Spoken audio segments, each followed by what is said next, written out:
안녕하십니까. 베트남민을 위한 종합한국어 6을 함께 공부하고 있는 강유리입니다. 안녕하십니까. 흥선입니다. 여러분 잘 지내셨나요? 네, 오늘 6과를 같이 공부하도록 하겠습니다. 네, 후영생 선생님과 함께 오늘 6과 국제사회를 주제로 함께 공부해 보도록 하겠습니다.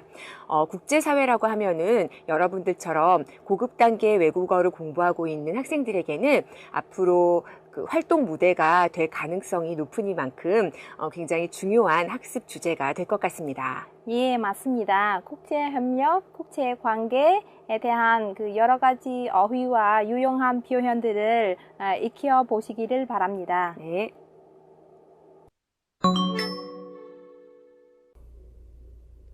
네, 먼저 오늘 주제 관련 어휘를 살펴보겠습니다. 교류와 협력 관련 어휘들부터 보겠는데요.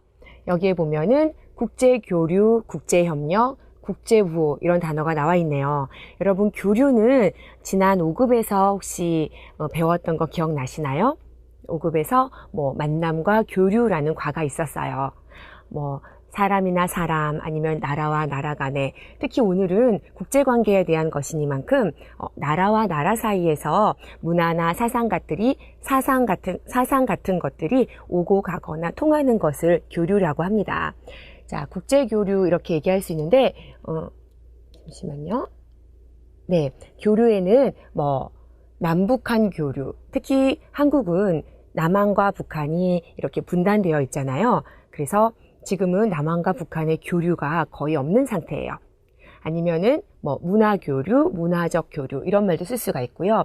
또는 사람과 사람 사이의 교류는 민간 교류라는 말도 합니다. 교류는 명사로 교류를 쓰지만은 교류하다 또는 그런 관계를 맺는다라는 뜻으로 교류를 맺다와 끊다 이런 어휘들도 같이 사용할 수가 있죠. 자, 다음은 국제협력 관계돼서 협력이란 단어를 살펴볼게요. 협력은 어떤가요? 힘을 서로 합해서 돕는다는 뜻이죠. 국제협력하면은 나라와 나라들이 서로 힘을 합해서 서로 도와준다는 뜻이 됩니다. 여기서는 국제협력으로 쓰였지만 우리가 노사 하면은 회사에서 노동자들, 일하는 사람과 회사 쪽이 서로 협력한다라는 뜻으로 노사협력이라는 말도 하고요. 또는 우리 회사에서 일을 할 때 함께 일하는 회사들 있죠. 힘을 서로 합쳐서 일하는 회사들을 협력업체라는 말로도 회사에서는 자주 쓰이고 있어요.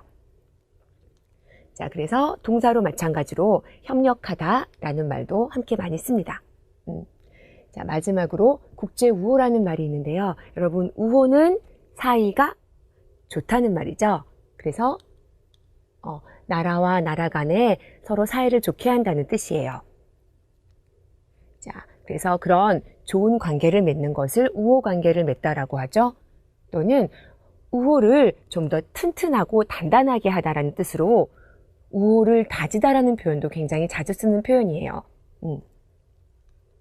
자, 또는 우호를 꾀하다.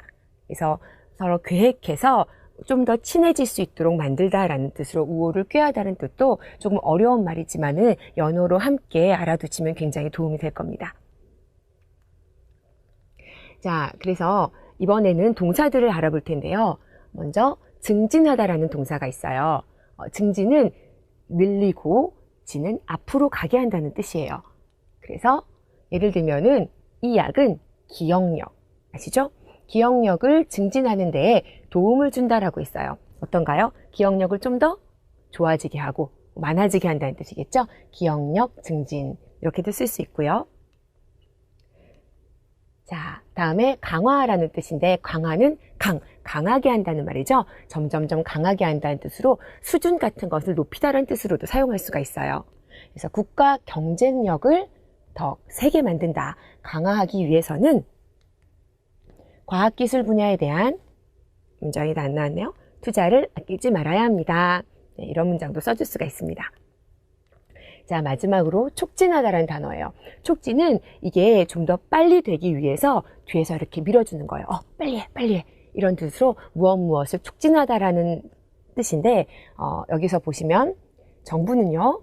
수출을 촉진하기 위해서 수출이 좀 더 잘 되도록 뒤에서 촉진하는 것이죠. 다양한 정책을 내놓았다. 이런 문장을 만들 수 있습니다. 자, 오늘 이 증진하다, 강화하다, 촉진하다는 세 단어다 모두 더 크게, 좁게, 높게 이런 뜻이 있잖아요. 그래서 오늘 그 전에 배웠던 단어들, 아까 국제교류 기억나시죠? 또 뭐가 있었어요? 힘을 합하는 거, 나라와 나라 사이에 힘을 합하는 거, 국제협력 기억나시죠?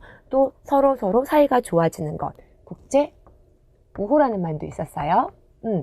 이 말들과 함께 잘 쓸 수가 있어요. 그래서 국제교류를 크게, 앞서게, 증진하다, 강화하다, 촉진하다 이 말 쓸 수 있는 것처럼 협력과 우호도 마찬가지로 이런 동사들과 함께 자주 쓰입니다. 그래서 또는 교류, 증진 이렇게 명사만으로도 자주 따로 쓰이기도 하고요. 마찬가지로 뭐 협력, 강화 또는 우호, 촉진, 우호, 증진 이런 식으로 명사만으로 해서 연어처럼 자주 쓰입니다. 자, 여기까지 괜찮으시죠? 그러면은 다음 동사들 한번 볼게요. 우리가 협상하다라는 말이 나오네요. 수교 먼저 보겠습니다. 이쪽에 수교하다 볼게요. 수교라는 것은 관계를 맺다라는 뜻이에요. 여기에서 보면은 한국과 베트남이 관계를 맺었어요. 지난 2012년은 베트남과 한국이 수교한 지 20년이 되는 해였다. 그래서 베트남에서도 굉장히 큰 행사가 열렸던 것으로 알고 있어요. 자, 다음은 조약을 맺다라는 단어가 나오네요. 조약을 맺다는 약하면 우리 약속이죠. 그런데 여기에서 이 조약은 나라와 나라 간의 약속으로서 법적인 구속력을 가져요. 그러니까 지키지 않으면 절대로 안 되는 법으로 구속되어지는 약속을 특히 조약이라고 합니다. 이것과 좀 기억해볼게요. 양국은 평화 조약을 맺었다. 조약은 우리가 맺다라는 말로 표현해 줄 수 있고요. 또는 조금 더 어려운 말로 조약을 체결하다는 말이 있어요. 자, 다음은 협상이란 단어 보겠습니다.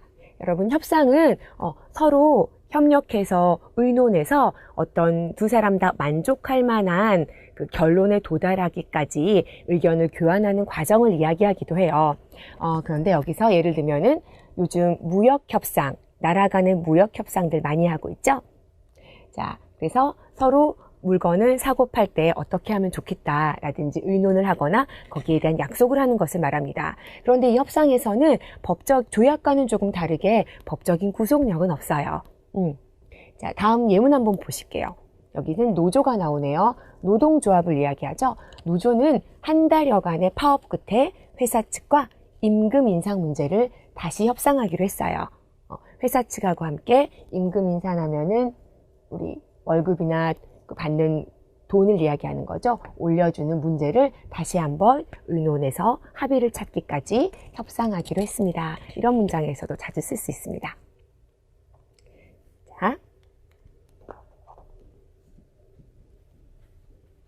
다음 어휘들 보실게요. 이번에는 국가 간 회담 관련 어휘입니다. 여기에서 우리가 볼 단어들은 정상회담이라는 거예요. 여러분, 여기 정상은 어떤 것인가요?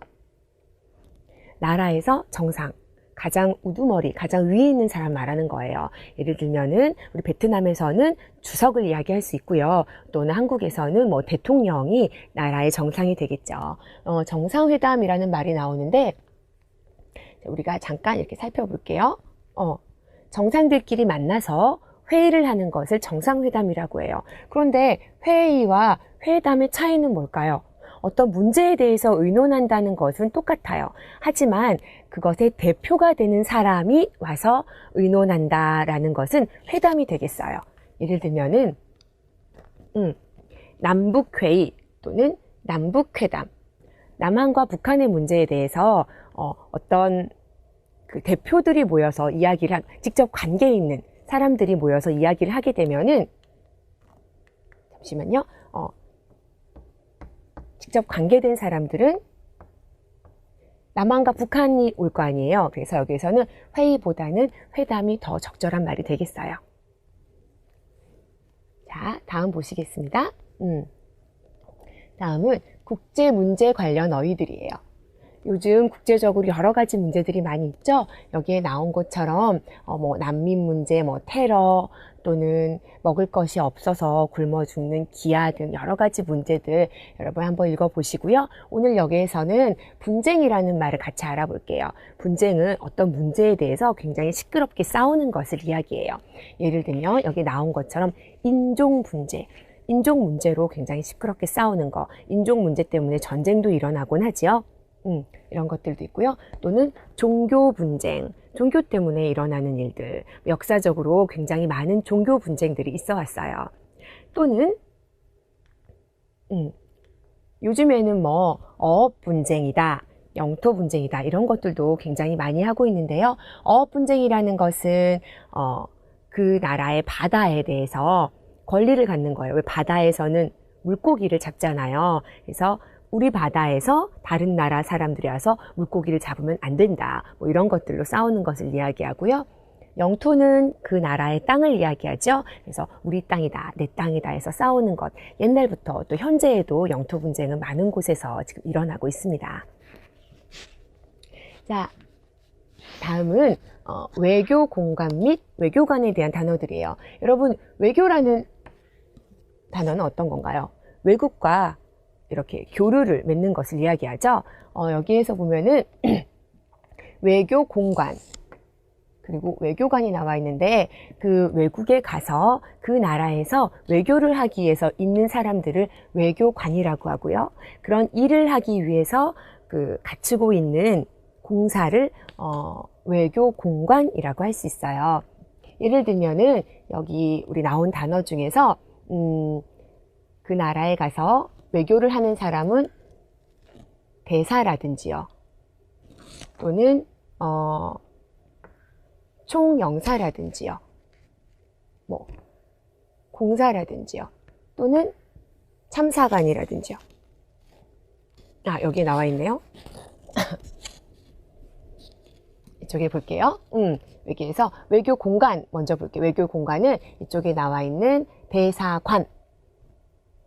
이쪽엔 안 나와 있네요. 여기 영사관만 나와 있는데 대사관 또는 총영사관, 영사관, 여기에 나와 있는 대표부 이런 것들은 모두 다 외교관들이 일하는 외교 공간이라고 얘기할 수가 있고요. 그 다음에 외교관들의 이름으로는 가장 높은 사람은 대사라고 해요.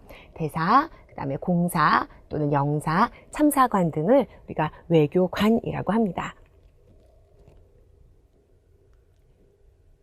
자, 그래서 오늘의 어휘는 제가 하는 어휘는 여기까지입니다. 나머지 어휘들 흐엉생 선생님과 함께 정리하고 연습해 보시기 바랍니다. 여러분, 국제사회 관련 어휘는 참 다양하고 흥미롭죠. 그러면 여러분 어휘를 공부할 때 어떤 좋은 방법이 있을까요? Các bạn khi chúng ta học từ ngữ về một cái chủ đề nào đó thì các bạn thử có nhiều cách học. Vậy thì trong đó có cách mà chúng ta mở rộng từ, rồi sau đó chúng ta sẽ nhóm từ lại. Thì các bạn xem một ví dụ như thế này, các bạn xem chúng ta học có hiệu quả hơn không nhé. Chúng ta có từ quốc chế, thì ở đây chúng ta có quốc chế 교류, quốc chế 협력, quốc chế 오후. Vậy thì chúng ta sẽ học theo kiểu là các bạn sẽ nhóm từ lại. Ví dụ như với quốc chế 교류 thì chúng ta có thể quốc chế 교류를 추진하다, meta. 추진하다 là xúc tiến, meta là chúng ta bắt đầu kết nối cái quan hệ các bạn nhé. Rồi khi mà quan hệ đã có rồi thì 증진하다, 강화하다 và 촉진하다. Và cuối cùng thì chúng ta có 단절하다. Như vậy 단절하다 là cắt đứt quan hệ. Vậy thì chúng ta có thể hiểu theo nghĩa của từng giai đoạn như thế, và các bạn có thể dễ dàng hiểu nghĩa và chúng ta có thể nhớ những cái từ để khi viết thì chúng ta có thể dùng được nhiều từ đa dạng hơn. Thêm một trường hợp nữa, ví dụ như các bạn có 외교 관계를 개설하다. Thì với 외교 관계 thì chúng ta có những cái quan hệ như thế nào? Chúng ta có 대일 là quan hệ với Il본, với Nhật Bản, 대한 quan hệ với Hàn Quốc, rồi 대중 quan hệ với Trung Quốc. Những cái quan hệ này thì chúng ta gắn với 외교 관계, được không các bạn? Ví dụ như chúng ta có một cái câu như thế này, các bạn đọc xem nào. 한국과 베트남이 수교한 지 20여 년이 지나는 동안 정치, 경제, 문화 등 여러 면에서 양국 사이의 교류 협약이 촉진되었습니다. Được không các bạn? Thì chúng ta đây chúng ta có từ 촉진되다, được không? 촉진되었습니다. Thì đó là một cách để các bạn học từ. Thêm một số ví dụ nữa, chẳng hạn như là 협력관계를 hoặc là 학술 교류 협정을 hoặc là 상호 교류 협약을 hoặc là MOU các bạn ha. Thì chúng ta dùng với từ 체결하다. Với 외교 thì các bạn có thể mở rộng theo hướng như thế nào? 외교 thì chúng ta có 외교 관계, rồi trong 외교 관계 thì chúng ta còn có 외교 공관, quan hệ ngoại giao, rồi các cơ quan ngoại giao, các tổ chức ngoại giao, phải không các bạn? Thì chúng ta có thể liệt kê ra theo hướng là có 대사관, 정경사관, 영사관 và 대표부. Rồi với 외교 quan các bạn cần phân biệt hai từ ha. Công quan là cơ quan, còn 외교 quan là cái cán bộ ngoại giao các bạn ha. Thì chúng ta có chẳng hạn như là 대사, 공사, 영사 hay là 참사관 등등. Như thế, ngoài ra khi nói tới cán bộ ngoại giao thì các bạn cũng có thể liên tưởng tới một cái góc cạnh khác, đó là các cái cán bộ lãnh đạo trong nước, những cái người ở các chức vị lãnh đạo trong nước. Chẳng hạn như chúng ta có các cái từ như là 대통령, 한국 대통령 hay là 주석, Vietnam 주석, hoặc là 국무총리, chúng ta có 수상, hoặc là chúng ta có 장관. Ở cái cấp các cái bộ thì chúng ta có 장관, và dưới 장관 thì chúng ta lại có 차관. Được không các bạn? Như vậy thì bằng cách học như thế này thì các bạn sẽ có thể nhớ được từ dài hơn, và đặc biệt trong một chủ đề thì chúng ta sẽ có nhiều cái từ chúng ta có thể mở rộng ra. Với từ 분쟁 chẳng hạn thì các bạn có 분쟁 thì có những cái 분쟁 như thế nào? 영토 분쟁, 영해 분쟁. Ngoài ra thì chúng ta có 인종 분쟁, 종교 분쟁 hay 노사 분쟁. 노사 분쟁 là gì các bạn? Trong một công ty thì có các cái cấp lãnh đạo và công nhân, đúng không ạ? Đó là sự tranh chấp. Chúng ta có thể dịch cái từ 분쟁 là xung đột, hay là chúng ta cũng có thể dịch là tranh chấp. Thì sự tranh chấp giữa chủ và thợ. Ngoài ra thì chúng ta có 양육권. 양육권 là cái quyền nuôi dưỡng con. Khi mà ra tòa thì người ta có thể có những cái tranh chấp về 양육권 분쟁, hoặc là 저작권, những cái tác quyền ha các bạn, hoặc là 상속, các cái quyền thừa kế, các quyền thừa hưởng mà cũng có thể xảy ra những cái tranh chấp các bạn nhé. Một ví dụ ở đây, chúng ta có thể đưa ra một ví dụ nữa, chẳng hạn như là 국제사회는 최근에 아시아 지역의 영행 분쟁 문제를 뜨거운 문제로 삼고 있습니다.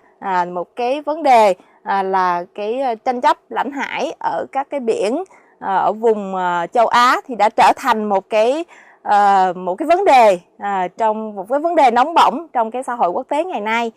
Đó là cách mà các bạn có thể áp dụng để học các từ ngữ trong cùng một chủ đề. Các bạn thử áp dụng xem nhé.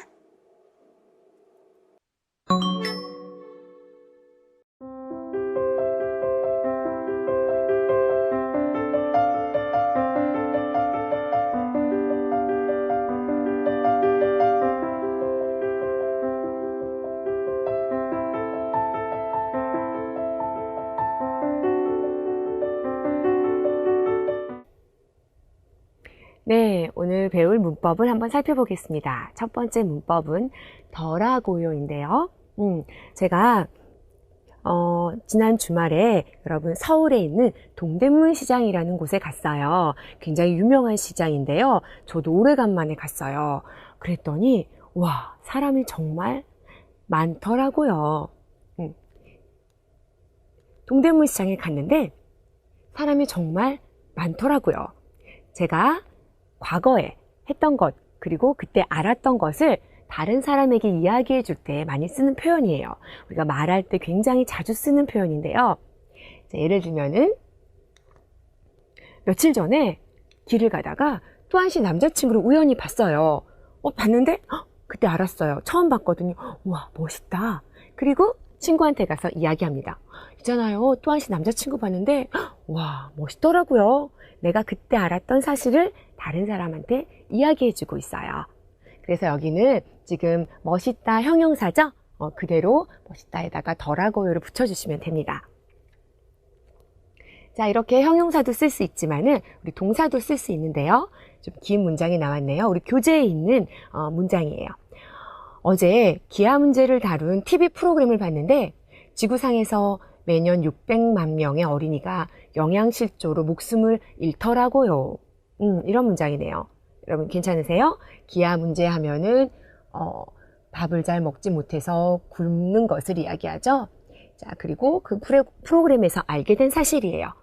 지구상에서는 매년 600만 명의 어린이가 영양이 부족해서 영양실조로 목숨을 잃는데요. 그래서 그것을 보고 알고 친구한테 이야기할 때 이렇게 말씀해 주시면 됩니다. 목숨을 잃다 해서 빼고 더라고요 붙여주시면 되죠. 계속해서 다음 볼게요. 그런데 우리가 보통 이 더라고요에 여러분 이 더는 과거를 회상하는 거예요. 그래서 과거에 내가 그때 생각했는데 그때 알았어요 해서 굳이 과거의 일이지만은 과거를 써주시지 않아도 되지만 내가 알았던 것이 이미 과거였을 때는 과거를 앞에 써줄 수 있어요. 예를 들면 아침에 일어났어요. 일어나 보니까 비가 왔어요. 내가 알았던 것이 이미 비가 왔어요를 알았어요. 그러면 이 앞에는 비가 과거를 써서 왔더라고요 라고 이렇게 말씀해 주실 수가 있어요. 이해가 가시나요? 자, 우리 주제 관련해서 문장 한번 볼게요. 오늘 아침 신문을 보니 요즘 기후변화 문제가 국제사회에서 가장 큰 쟁점이 되어 있더라고 하네요. 여기에서는 조금 다른 점이 뭐예요? 요가 없죠? 네, 친구한테 이야기할 때는 뒤에 요를 빼고 말씀해 주셔도 괜찮아요. 또는 요도 없지만은 고도 없어도 괜찮아요. 요즘 큰 쟁점이 되어 있더라 까지 할 때는 라에서 올라가 주시면 되고요. 되어 있더라고요. 억양은 이렇게 조금씩 변화가 있어요. 자, 다음 문법 보실게요. 여기서는 정우가 다음 달에 해외 봉사활동 간다고 하더라. 친구한테 말했죠? 자, 그런데 이거는 정우한테 들었어요. 들어서 새롭게 알게 된 이야기를 친구한테 얘기해 주고 있어요. 자, 해외 봉사활동 간다고 해요. 그래서 하더라 해줬는데 이렇게 들은 이야기를 이야기해 줄 때는요. 간단하게 짧게 줄여서 쓸 수도 있어요. 정우가 다음 달에 해외 봉사활동 간다고 하더라. 해외 봉사활동 간다 더라. 그래서 간다 하고 더라 하고 이렇게 줄여서 써줄 수도 있네요. 자, 여러분 더라고요 잘 이해가 되셨나요? 그러면 흐엉센 선생님과 함께 연습해 보세요. Mẫu phần phạm vừa rồi thì các bạn đã được nghe cô Khang giảng rồi. Chúng ta đã học toragoyo. Toragoyo là một cái mẫu văn phạm mà chúng ta gắn vào sau một cái động từ hay một tính từ để nói lên một cái điều gì đó mình mới được biết ra do một cái trải nghiệm trong quá khứ và mình nói lại cho người khác nghe các bạn nhé. Và cấu trúc này được dùng với phong cách là văn nói, nghĩa là dùng trong khẩu ngữ, phong cách khẩu ngữ các bạn nhé.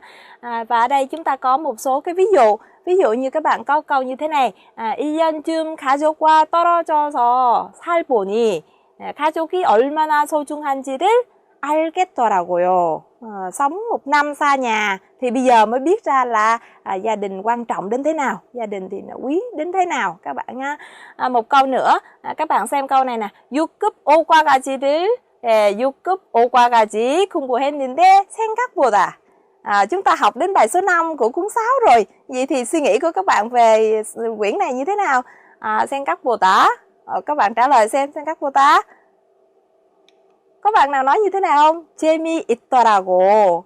Chúng ta học đến bài 5 của quyển 6 rồi thì thấy là nó thú vị hơn là chúng ta nghĩ. 생각보다 재미있더라고. Được không các bạn? Và cái cấu trúc này chúng ta cũng có thể dùng ở thì quá khứ. Khi chúng ta biết ra một điều gì đó nhưng mà điều đó nó đã hoàn tất trong quá khứ rồi thì các bạn dùng cấu trúc là at hoặc là 없더라고요. 없더라고요. Dĩ nhiên trong những cái mẫu câu này chúng ta có thể bỏ đi vô các bạn ha, bỏ đi vô khi mà chúng ta nói ở cái cấp ngang hàng, nghĩa là không cần sử dụng cái thái độ lịch sự hay là kính trọng trong lời nói của mình. Câu này chúng ta cũng thử làm một số ví dụ xem. Các bạn xem cái mệnh đề trước là gì? Cái 상황, cái tình huống cho là 마트 정기 할인 판매 진행 중이라고 들어서 tôi nghe nói rằng là ở trong ma트, trong siêu thị đang có cái kỳ bán giảm giá, nhưng mà đến đó thì đã hết mất rồi. Một tình huống đến đó thì cái sự việc nó đã hoàn thành rồi, phải không các bạn? Cho nên câu chúng ta sẽ có là 가봤는데 이미 끝났더라고요. Đi đến đó thì nó đã hết mất rồi. Có nghĩa là khi chúng ta biết ra thì tình huống đã hoàn tất rồi. Một câu nữa chúng ta có ví dụ như là 수진 씨가 지금 다 회복해서 보기가 참 좋은데 병원에서 봤을 때, bây giờ thì Sujin đã bình phục rồi thì trông vẻ mặt rất là tốt rồi, nhưng mà 병원에서 봤을 때, khi mà gặp ở bệnh viện thì sao? Ôi cô ấy đau nhiều lắm, nghĩa là cô ấy ốm rất là nặng, chuyện đó đã qua rồi và bây giờ cô ấy đã khỏe lại, phải không các bạn? 병원에서 봤을 때 아주 많이 아팠더라고요. 아팠더라고요. Rồi như vậy thì chúng ta sẽ thêm một tí nữa cái mở rộng của mẫu văn phạm này. Thì các bạn có 다고하다. Đây là một mẫu câu gián tiếp, phải không các bạn? Các bạn tường thuật lại một điều gì đó và chúng ta kết hợp với mẫu câu chúng ta vừa học 더라고요 thì sẽ ra là 따더라고요. 따더라고요. Ví dụ chúng ta có 친구가 방학에 베트남에 가봤는데 아름다운 경치가 많다더라. Được không các bạn? Nghĩa là bạn tôi thì trong kỳ nghỉ hè anh đi Việt Nam và anh ta bảo rằng, chúng ta có cấu trúc tường thuật lại 많다고 합니다. 많다고 합니다. 하더라. 그래서 경치가 많다더라. Được không các bạn? Đây là cái cách chúng ta kết hợp hai cái mẫu câu lại và các bạn có thể vận dụng trong văn nói rất nhiều để cho chúng ta có thể biểu đạt lời nói của mình thật là sinh động. 네, 오늘 두 번째 문법을 살펴보겠습니다. 오늘의 두 번째 문법은 으련만은 이라는 문법이네요. 먼저 예문부터 함께 볼게요. 지구상에서 전쟁, 가뭄, 질병이 사라지면 좋으련만은 아직도 해결할 수 있는 좋은 방법이 없네요. 이런 문법이에요. 우리 한번 보시고 좀 배웠던 비슷한 문법으로 바꿀 수 있는 게 없는지 한번 생각해 보시겠어요? 지구상에 이런 거 사라지면 그런데 아직도 해결할 수 있는 좋은 방법 없어요. 자, 비슷하게 이런 말들로 바꿔 쓸 수가 있어요.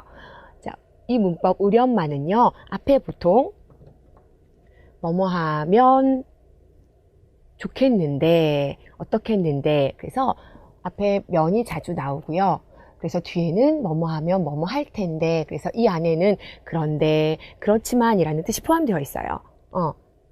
텐데, 됐지만, 그러니까 그렇지 않았다는 거죠. 그래서 아직도 해결할 수 있는 좋은 방법이 없네요. 뒤에 이런 문장들이 나오게 되어 있습니다. 좀 더 쉬운 문장으로 한번 볼게요. 자, 비가 안 오면 당장 가련만은, 여기 보실까요? 비가 안 오면 어떻게 하겠어요? 그렇다면 이런 조건이 생기면 이렇게 하겠어요. 당장 가겠어요. 그런데 라는 뜻이 되겠죠? 근데 그렇지 않아요. 그래서 못 가서 죄송해요 라는 문장이 뒤에 왔습니다. 괜찮으실까요? 자, 이렇게 현재도 쓸 수 있지만 우리가 과거형으로도 쓸 수 있어요. 련만은 앞에 엇도 쓸 수 있는데요. 자, 그 정도 했으면 그만할 때도 됐어요. 그런데 아직도 포기하지 않고 계속하고 있네요. 이런 문장이 많네요. 여기에서 엇으련만은 해서 과거로도 쓸 수 있습니다. 자, 그래서 다음 문장 보시면 수차례 실무회담을 했으니까 여러분 실무회담 괜찮으세요? 실제로 그 일에 관계 있는 사람들끼리 만나가지고 회의를 한 거예요. 했으니까 이제 정상회담, 대표자들이 만나서 그 회담을 할 때도 됐으련만은 이런 문장이네요. 아직 그런 소식은 없죠?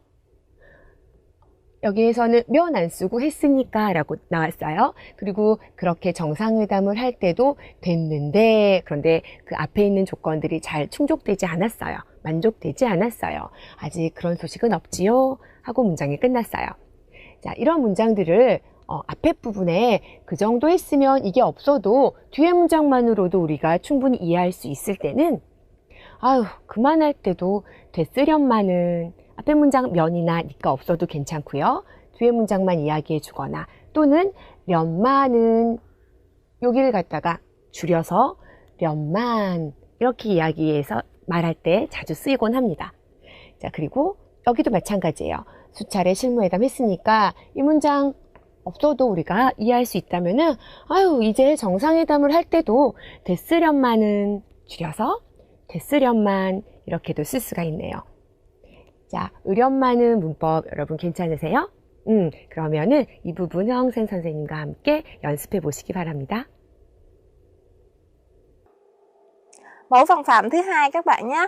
Bây giờ thì mẫu văn phạm thứ hai các bạn nhìn xem cái nội dung chúng ta đã hoàn toàn hiểu chưa? 으련만은 hơi khó đọc các bạn ha. Hoặc là không có 으련만은. Thì đây là một mẫu câu mà các bạn đã học một mẫu câu trước đấy, có nghĩa hơi tương tự giống, gần khá giống với mẫu câu này. Chúng ta có 으면 으려마는 và chúng ta có 으면 을 텐데, hoặc là chúng ta có 으면 겠지만, 좋겠지만, được không các bạn? Thì hai mẫu câu này, những mẫu câu này nó có ý nghĩa gần như giống nhau, nhưng mà trong cách dùng thì có thể khác nhau, có phần khác nhau thì chúng ta sẽ xem sau. Bây giờ thì các bạn sẽ xem một cái tình huống như thế này.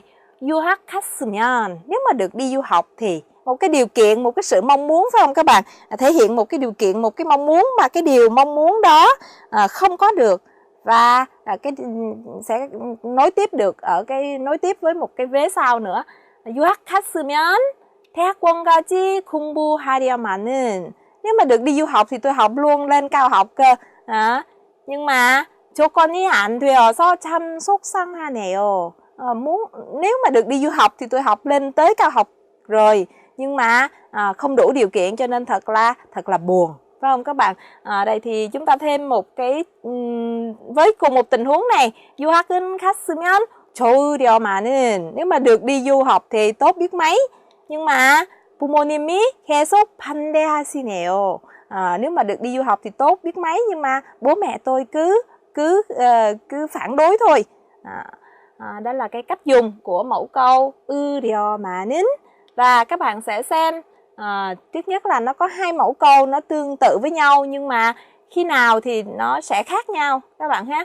Thì với mẫu câu 으려마는, do một cái điều kiện, một cái điều mong muốn, và các bạn cái vế sau khác với hai cái cấu trúc văn phạm này, thì vế sau chúng ta sẽ không dùng ở thì quá khứ, không dùng ở thì quá khứ. Ví dụ như chúng ta có câu là 오후에 비가 오려마는 우산은 가지고 오지 않았어요. Câu này không được các bạn nhé, có nghĩa là cái vế sau chúng ta sẽ không dùng thì quá khứ với cái cấu trúc 으려마는, trong khi với cấu trúc 텐데, 리을 hoặc là 을 텐데 thì các bạn có thể dùng được với thì quá khứ các bạn nhé. Câu này là câu đúng, trong khi câu trên thì không đúng. Chúng ta sẽ xem tiếp nữa, còn một cái hạn chế nữa với cái mẫu câu 으려마는 là gì? Các bạn xem này. 으려마는 그 문제는 우리가 힘은 합하면 해결이 되려마는 모두 힘은 모으기로 합시다. Không được các bạn, chúng ta không dùng câu mệnh lệnh, câu đề nghị với cấu trúc 으려마는, mà như thế những trường hợp này thì chúng ta sẽ dùng với 을 텐데. 그 문제는 우리가 힘은 합하면 해결이 될 텐데 모두 힘은 모으기로 합시다. Được không các bạn? Như vậy thì chúng ta đã thấy được cái sự hạn chế của cái mẫu câu 으려마는 với cái phân tích và so với các cái mẫu câu khác mà chúng ta vừa học.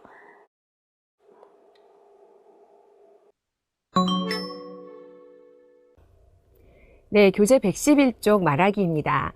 여기에서는 요즘 우리가 자주 접하는 국제사회 여러 문제에 대해서 친구와 대화를 나누어 보는 말하기를 한번 해볼 텐데요. 먼저 활용 문장부터 함께 같이 보시겠습니다. 자, 지금 이야기할 주제는 인종 분쟁에 대한 거네요. 여기 배경을 보시면은 전에는 이데올로기의 힘이 강하여 인종 문제가 나타나지 않았으나 최근에는 이데올로기 문제가 사라지면서 인종 문제가 중요해졌다. 여러분 이 부분 무슨 내용인지 이해가 가시나요? 잠깐 배경 설명을 하자면 이데올로기 힘이라고 했었는데, 이데올로기는 그 시대나 사회가 따라야 하는 이념이나 사상을 이야기하죠. 한창 이데올로기 문제가 굉장히 강했던 시절, 언제였는지 아시는 분 계신가요? 냉전 시대라고 하는데 구소련하고 미국이 이렇게 대치하고 있었던 그 상황을 이데올로기 문제 때문에 두 나라가 대치하고 있었잖아요. 그때를 냉전 시대라고 해요. 그런데 지금 냉전 시대가 끝났죠? 소련이 붕괴되면서 냉전 시대가 끝났어요. 그때도 물론 여러 가지 문제들은 있었어요. 인종 문제, 종교 문제, 여러 문제들이 있었지만은 겉으로 드러나지 않았던 거죠.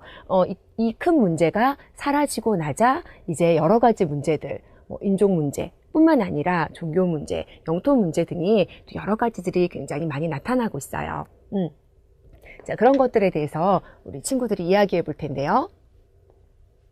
자, 오늘의 문법, 으련마는 하고 덜하고요로 어떻게 이야기하고 있는지 여러분 한번 대화문 들어보시기 바랍니다. 요즘 지구상에 많은 문제가 있지만 오늘 아침 신문을 보니 인종 분쟁이 아주 심각하더라고요. 얼마 전까지는 인종 문제가 그렇게 심각하지 않았던 것 같은데 요즘 그렇게 인종 분쟁이 심각해진 이유가 무엇인가요?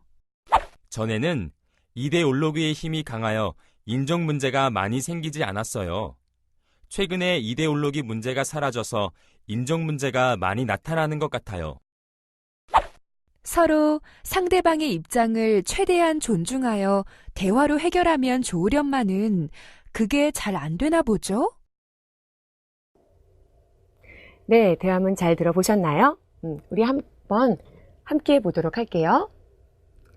자, 요즘 지구상에 많은 문제가 있지만 오늘 아침 신문을 보니까 인종 분쟁이 아주 심각하더라고요. 그래서 오늘 배운 문제, 이 사람이 신문 보고 알았죠? 아주 심각하더라고요. 떠줬어요. 그랬더니 네, 얼마 전까지는 인종 문제가 그렇게 심각하지 않았던 것 같은데 요즘 그렇게 인종 분쟁이 심각해진 이유가 무엇인가요? 하고 질문을 하네요.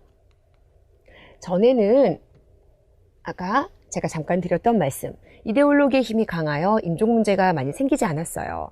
그런데 최근에 이데올로기 문제가 사라져서 냉전 시대가 끝났죠? 그래서 인종 문제가 많이 나타나는 것 같아요. 자, 그다음에 B가 이야기하는 거 이 부분에 있네요. 해결 방안 부분이라고 나와 있는데 서로 상대방의 입장을 최대한 존중하여 대화로 해결하면 좋으련만은 그게 잘 안 되나 보죠. 공존의 길을 찾는 것이 중요하다 이렇게 나와 있는데 공존의 길은 함께 살아가는 길을 이야기하는 거죠. 근데 그렇게 하면 좋을 텐데 좋으련만은 해서 오늘 배웠던 부분 나와 있네요. 그런데 그게 잘 안 되나 보죠. 이렇게 해서 대화를 끝맺고 있네요. 자, 여러분 우리 배웠던 문법 표현 생각하시면서 다시 한번 들어보세요. 요즘 지구상에 많은 문제가 있지만 오늘 아침 신문을 보니 인종 분쟁이 아주 심각하더라고요. 얼마 전까지는 인종 문제가 그렇게 심각하지 않았던 것 같은데 요즘 그렇게 인종 분쟁이 심각해진 이유가 무엇인가요? 전에는 이데올로기의 힘이 강하여 인종 문제가 많이 생기지 않았어요.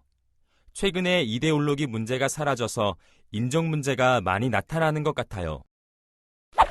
서로 상대방의 입장을 최대한 존중하여 대화로 해결하면 좋으련만은 그게 잘 안 되나 보죠?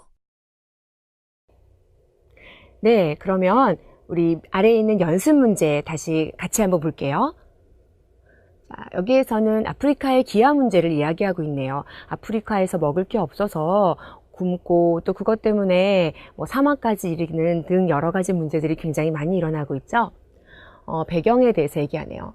인구는 계속 늘고 있는데 그런데 경제가 발전하지 못하고 심지어는 그 나라 내에서 내전, 나라 내 전쟁을 이야기하죠.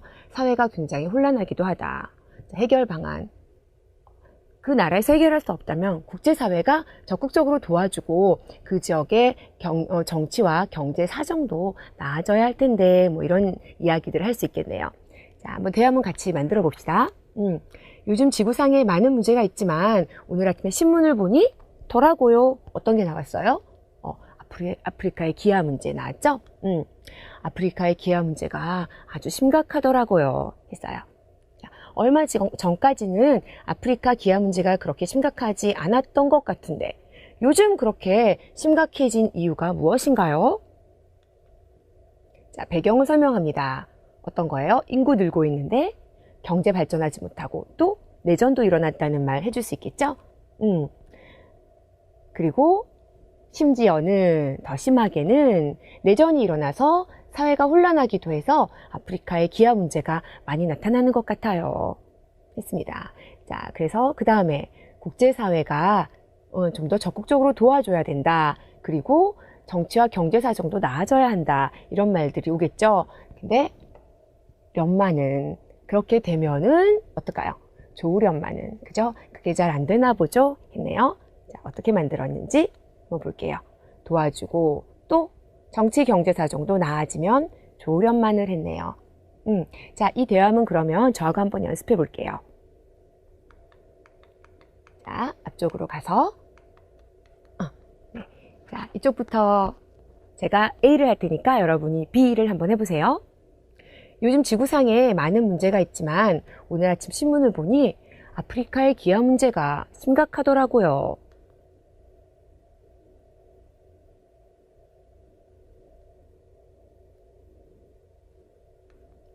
네, 아프리카 인구는 계속 늘고 있는데 경제가 발전하지 못하고 있어요.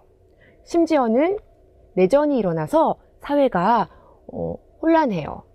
그래서 아프리카의 기아 문제가 많이 나타나는 것 같아요. 여러분,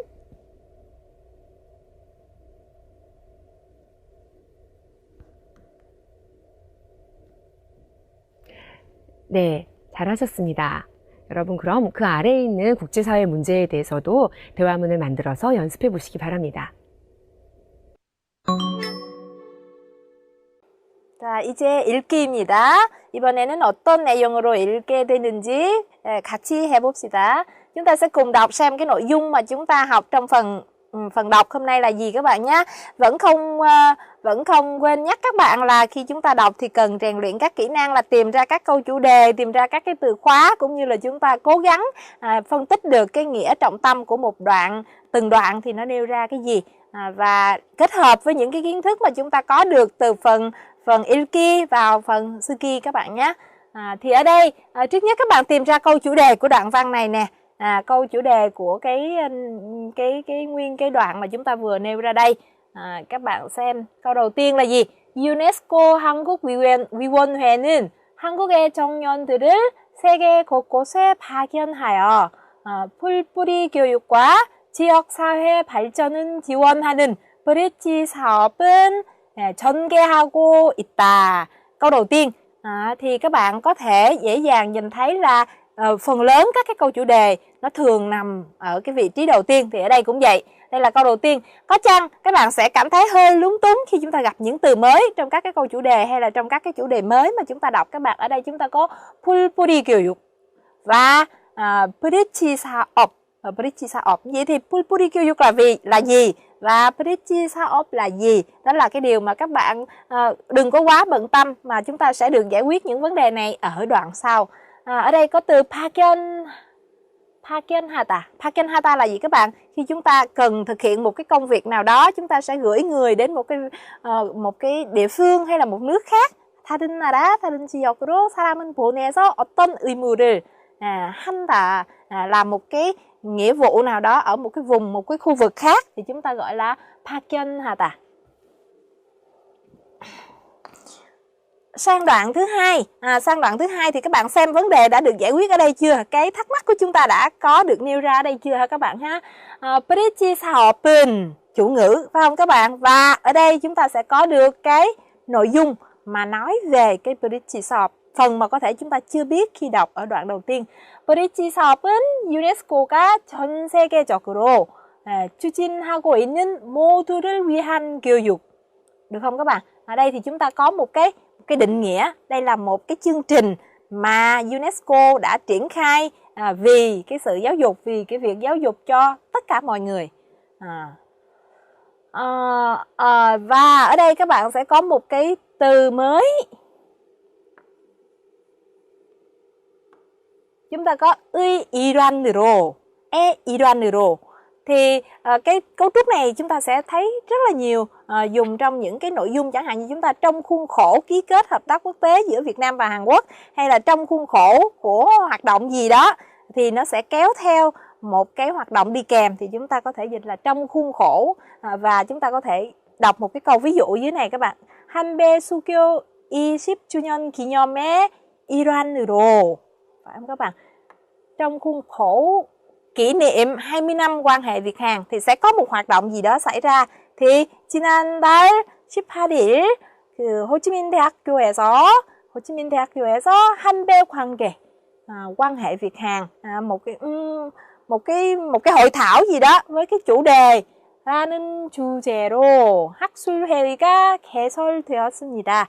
Thì một cái hội thảo với cái chủ đề như vậy đã được khai mạc, đã được mở ra ở trường đại học để trong cái khuôn khổ là kỷ niệm 20 năm quan hệ Việt Hàn.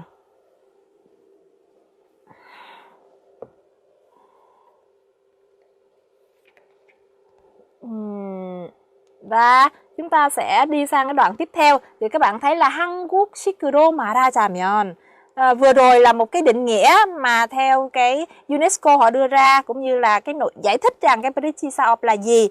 Và cái đoạn này nó sẽ giải thích rõ hơn nữa. 한국식으로 말하자면, nếu mà nói theo kiểu Hàn Quốc thì sao các bạn? 공부방 야학은 열자는 얘기입니다. 열자는 얘기입니다. Nếu mà nói theo kiểu Hàn Quốc thì đây là cái cách mà kêu gọi mở cái 야학 và cái 공부방, mở những cái phòng học, những cái câu lạc bộ học tập hay là những cái buổi học đêm các bạn ha. Thì ở đây chúng ta có thêm một cái chữ có thể là các bạn sẽ thấy hơi mới, đó là 정체성. Đó là cái tính gì các bạn? Một cái đặc trưng, một cái điểm đặc biệt gì đó mà để phân biệt cái này với cái khác thì gọi là 정체성. Thì trong câu này chúng ta có gì? 마을의 정체성을 찾고 공동체를 만들자는 것입니다. Nghĩa là đưa ra một cái điểm đặc trưng, một cái điểm gì đó rất là đặc biệt của một cái khu vực, một cái làng, và 공동체를 만들자는 것입니다, và xây dựng nên các cái cộng đồng. Ở đoạn sau thì chúng ta có một cái từ mà các bạn cũng có thể thấy mới, đó là 오산이다, 큰 오산이다.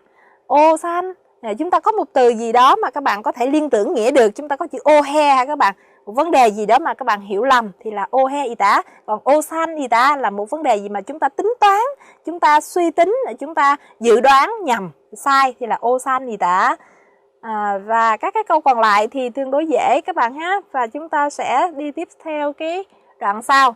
Thì khi nói về cái Bridge Saop là gì rồi, đưa ra cái định nghĩa rồi, cũng như là một cách giải thích dễ hiểu hơn theo kiểu Hàn Quốc là gì rồi, thì chúng ta có Bridge 활동가들은, những cái nhà hoạt động Bridge Saop, Bridge 활동가들은 마을 구석구석을 다니며 사람들과 이야기하고 함께 웃고 같이 뛰어 놀 것이다. Thì những cái nhà hoạt động này sẽ đi đến từng nơi, từng chỗ trong các cái làng, trong các cái xã mà cùng chơi, cùng đùa, cùng nói chuyện với những người dân ở đó. Thì các bạn đã phần nào hình dung được những cái hoạt động của các cái nhà Bridge 활동가 này rồi. Và ở đây chúng ta gặp lại chữ 도모하다 nữa. 도모하다 là gì các bạn? Có nghĩa là tìm ra một cái phương cách nào đó để đạt được một cái việc gì đó các bạn nhé.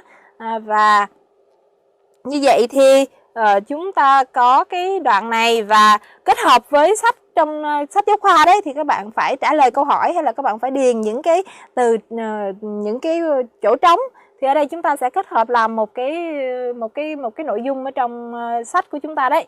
Ở đây các bạn có gì nè? Bridge 사업은 새로운 아프리카를 만들기 위한 새로운 접근이다. Đây là một cái cách tiếp cận mới để làm ra một cái Africa mới. 새로운 아프리카, 새로운 접근. Đây là một cái phương cách, đây là một cái cách tiếp cận để làm ra một cái châu Phi mới, Africa. Và 일반적으로 원조만을 베푸는 방식은 달피한다. 달피하다 là gì các bạn? Nghĩa là thoát khỏi, là tránh khỏi tránh khỏi một cái cách là trước giờ chỉ viện trợ đơn phương về một phía thôi, một nước, một quốc gia nào đó thì viện trợ cho một nước nào đó, viện trợ vốn đầu tư gì thì để tránh khỏi, đây là một cái cách tiếp cận xây dựng nên một cái Africa mới mà tránh đi cái cách mà trước giờ vẫn hay làm là đơn phương tài trợ hay là viện trợ đầu tư cho một cái quốc gia. Vậy thì cái khoảng trống, thì trong khoảng trống này chúng ta sẽ có những nội dung gì có thể vào đây? 원조의 규모를 키우는 것이 중요하다. Các bạn trở lại xem cái nội dung mà nãy chúng ta cần điền vào là gì. Đây là một cái phương cách mới mà để thoát khỏi cái cách mà chúng ta vẫn làm trước giờ là cái viện trợ đơn phương. Vậy thì cái nội dung chúng ta cần điền và sau đó là 이를 통해 현지인의 문제 해결 능력은 키운다. Thông qua cái cách này thì sẽ nuôi dưỡng một cái năng lực, một cái khả năng cho những cái người 현지인, những cái người ở cái khu vực đó, những cái người mà ở cái đất nước, ở đây là gì các bạn, Africa đúng không ạ? Những cái nước mà được tài trợ, được viện trợ đó, thì thông qua cái cách này thì sẽ nâng cao cái năng lực giải quyết vấn đề của những cái người ở nước đó. Như vậy thì chúng ta liên hệ giữa câu trước với câu sau như thế để tìm ra cái nội dung đúng nhất mà chúng ta điền vào. Câu thứ hai, câu B đó là 도와주는 사람과 도움을 받는 사람이 협력하다. Chúng ta có cái người được giúp và cái người giúp sẽ hợp tác với nhau. Và cuối cùng là 현지인의 태도에 따라 원조를 중단할 필요도 있다. Theo cái thái độ thì theo cái thái độ của người dân ở cái khu vực đó mà có thể 중단하다, có thể dừng lại cái việc tài trợ viện trợ. Vậy thì câu thứ nhất, câu thứ hai, câu thứ ba, ABC này thì các bạn xem câu nào cũng nghĩa nó phù hợp nhất. Chúng ta thấy là câu B, phải không các bạn? 도와주는 사람과 도움을 받는 사람이 협력한다 là cái sự kết hợp giữa cái người được nhận tài trợ và cái người tài trợ, để thông qua cái việc đó, thông qua cái việc kết hợp hợp tác giữa hai phía đó mà nâng cao cái năng lực giải quyết vấn đề của người dân ở khu vực đó. Nội dung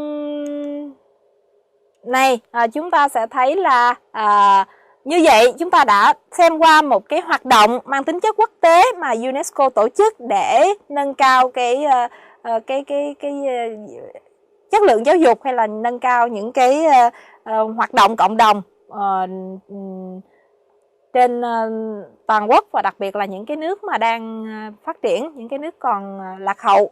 Vậy thì chúng ta sẽ nhìn xem chúng ta khẳng định nhiều lần trong bài này, trong cái 국제 사회 này là vấn đề 협력 관계, quan hệ hợp tác các bạn ha, quan hệ hợp tác với nhau. Như thì 협력 관계 có thể được 이루다, có thể được hình thành nên, có thể đạt được bằng những cái quan hệ giữa trong khuôn khổ của các cái 국제기구, những cái cơ quan, những cái tổ chức quốc tế. Nhưng mà ngoài ra quan hệ hợp tác này cũng có thể được xúc tiến theo những cái khía cạnh khác mà chúng ta có thể đưa ra. Đây là 민간 차원에서의 협력, ở trong 민간 차원, nghĩa là giữa các cái tổ chức dân sự, những cái giữa các dân tộc với nhau. 민간 차원에서 và 국가 간 협력, giữa nước này với nước kia, có nghĩa là không cần cái sự chủ trì của các cái tổ chức quốc tế thì chúng ta vẫn có thể hợp tác giữa một nước này với một nước khác, hay là thậm chí 개인 차원에서의 협력 là những cái 협력 관계 này nó sẽ góp phần vào việc 증진하다 hay là 강화하다, nghĩa là tăng hay là thúc đẩy mạnh những cái 협력 관계 ở trong cái 국제 사회. Được không các bạn? Đó là nội dung phần bài đọc mà chúng ta vừa cùng nói với nhau. Và bây giờ thì các bạn sẽ sang phần viết với cô Căng. Thì các bạn sẽ cố gắng vận dụng những cái kiến thức, những cái nội dung chúng ta có từ bài đọc và thực hiện cái bài viết cho các cái câu viết của các bạn được phong phú và đa dạng hơn các bạn nhé.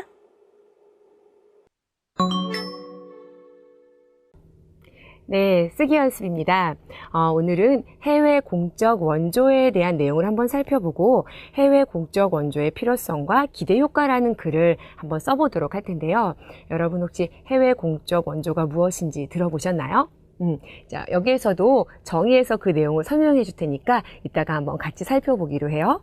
오늘의 글의 구성은 해외 공적 원조의 정의, 그리고 해외 공적 원조의 필요성, 그리고 마지막으로 해외 공적 원조의 기대 효과, 이것으로 어떤 효과를 기대할 수 있을지에 관한 것으로 이렇게 세 부분으로 구성이 되어 있습니다.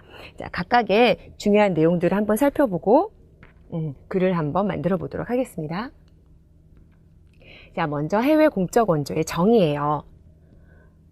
선진국의 후진국에 대한 무상 지원 활동이라고 되어 있네요.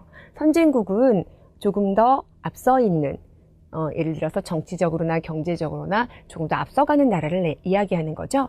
후진국은 그 반대의 뜻이고요.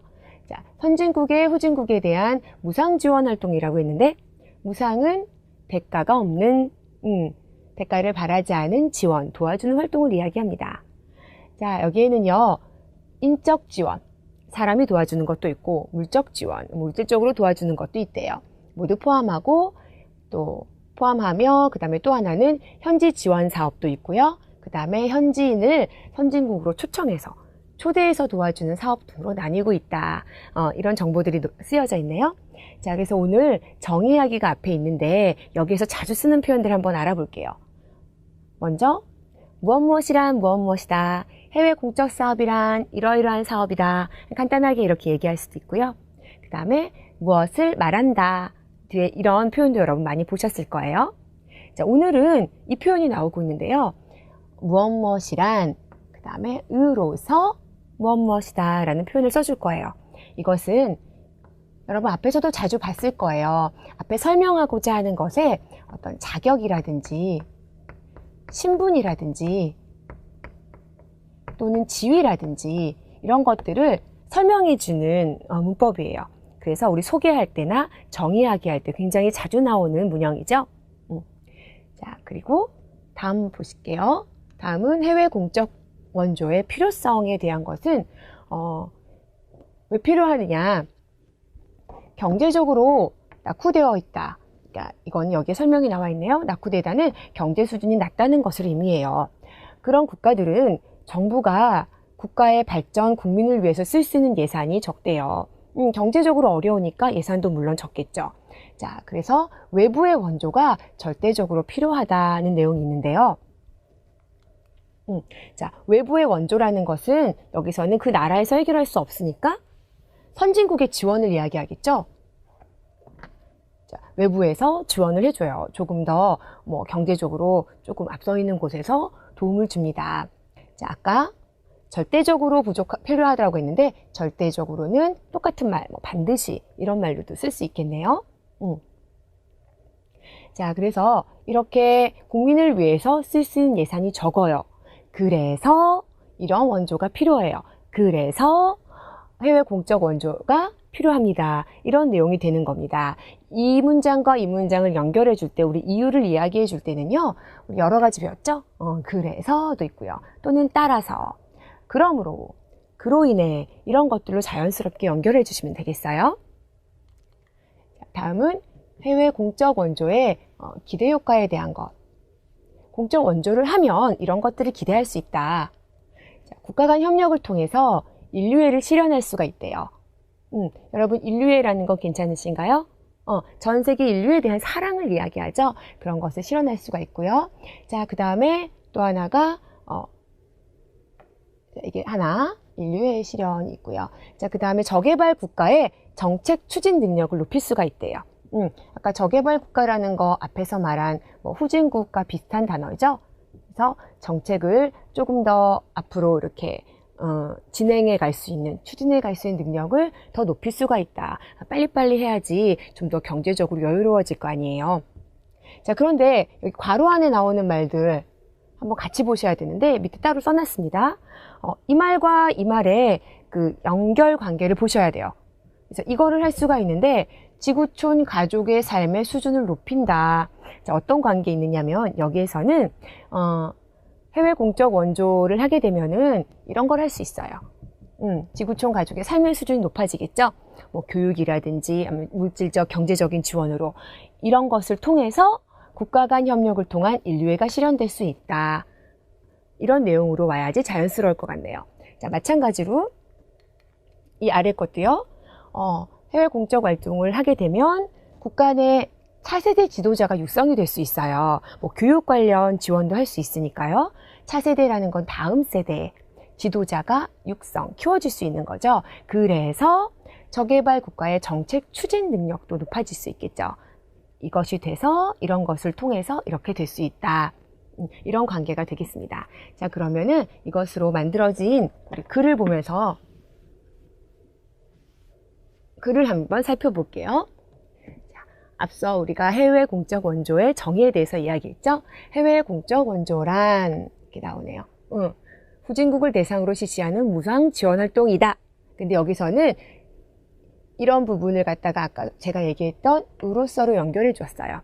지위나 자격, 위치 같은 걸 나타내 준다고 했죠. 으로서, 그 다음에 이런 활동을 모두 포함한다. 또 이것은 앞에, 이것은 현지에서 이루어지는 것도 있고 초청하는 사업도 있다. 그래가지고 여기까지 해외 공적 원조에 대한 정의, 그러니까 첫 부분 이렇게 써줬네요. 자, 두 번째는 우리 필요성에 대해서 얘기했죠. 원조에 도와준 대상이 되는 국가는요, 경제 수준이 낮아서 여유가 없다고 했죠.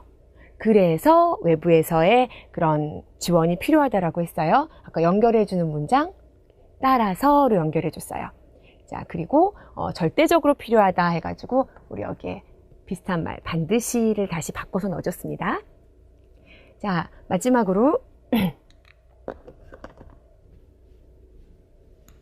해외 공적 원조 활동을 하면 어떤 효과를 기대할 수 있는지에 대한 글이었죠.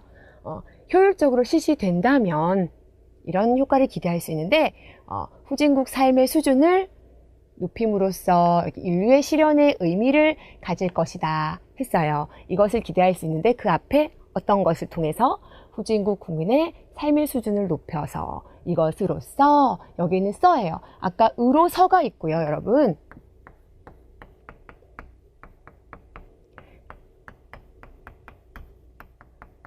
으로써가 나왔어요. 한국 사람들도 굉장히 이 스펠링이 자주 틀리는 문법 중에 하나인데, 앞에 나왔던 으로서는요, 앞서 정의할 때 소개하는 것처럼 지위라든지 위치라든지 신분, 그것이 어떠한 위치에 있는지를 설명해 주는 그 문법이에요. 여기에 나오는 으로써는요, 보통 무엇을 통해서 수단, 방법을 이야기할 때 써주는 문법이에요. 두 개 기본적인 거니까 구분 잘 해두시기 바랍니다. 자, 여기에서는 으로써죠. 이것을 통해서 이것을 할 수 있고요. 자, 또 저개발 국가 내 차세대 지도자가 육성됨으로써 이것을 통해서 그 다음에 이런 효과를 기대할 수 있을 것이다 라고 해서 마무리를 해줬습니다. 자, 오늘 쓰기는 여기까지 보시겠습니다, 여러분. 이런 세 가지 구성에 맞춰서 다른 글쓰기에도 도전해 보시기 바랍니다.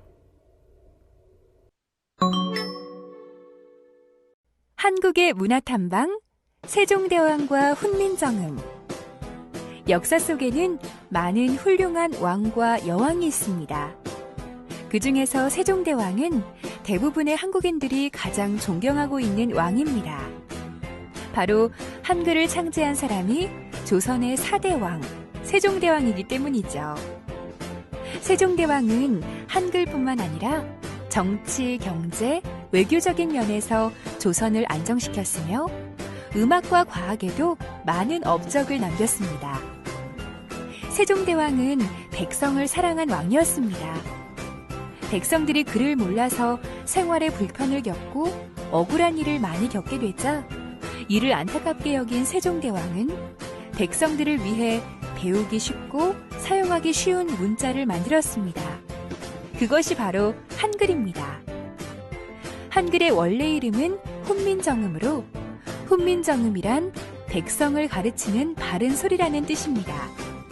그 뜻에 맞게 훈민정음의 창제로 사람들은 자신의 생각을 쉽게 글로 쓰고 읽을 수 있게 되었습니다. 이렇게 한글은 세계적으로 보기 드물게 만든 사람과 만든 시기, 창제 원리가 알려져 있는 문자입니다. 백성을 사랑하고 훌륭한 문자를 만들어낸 세종대왕은 여전히 한국인들의 존경을 받고 있습니다. 잘 배워보셨나요? 6과에서는 국제협력, 국제관계, 그리고 국제기구 여러 가지 다양한 어휘들을 배웠습니다. 또 문법에서는 더라고요. 그리고 려마는 배웠습니다. 네, 오늘 허영생 선생님과 함께 국제사회라는 주제로 같이 공부해 봤는데요.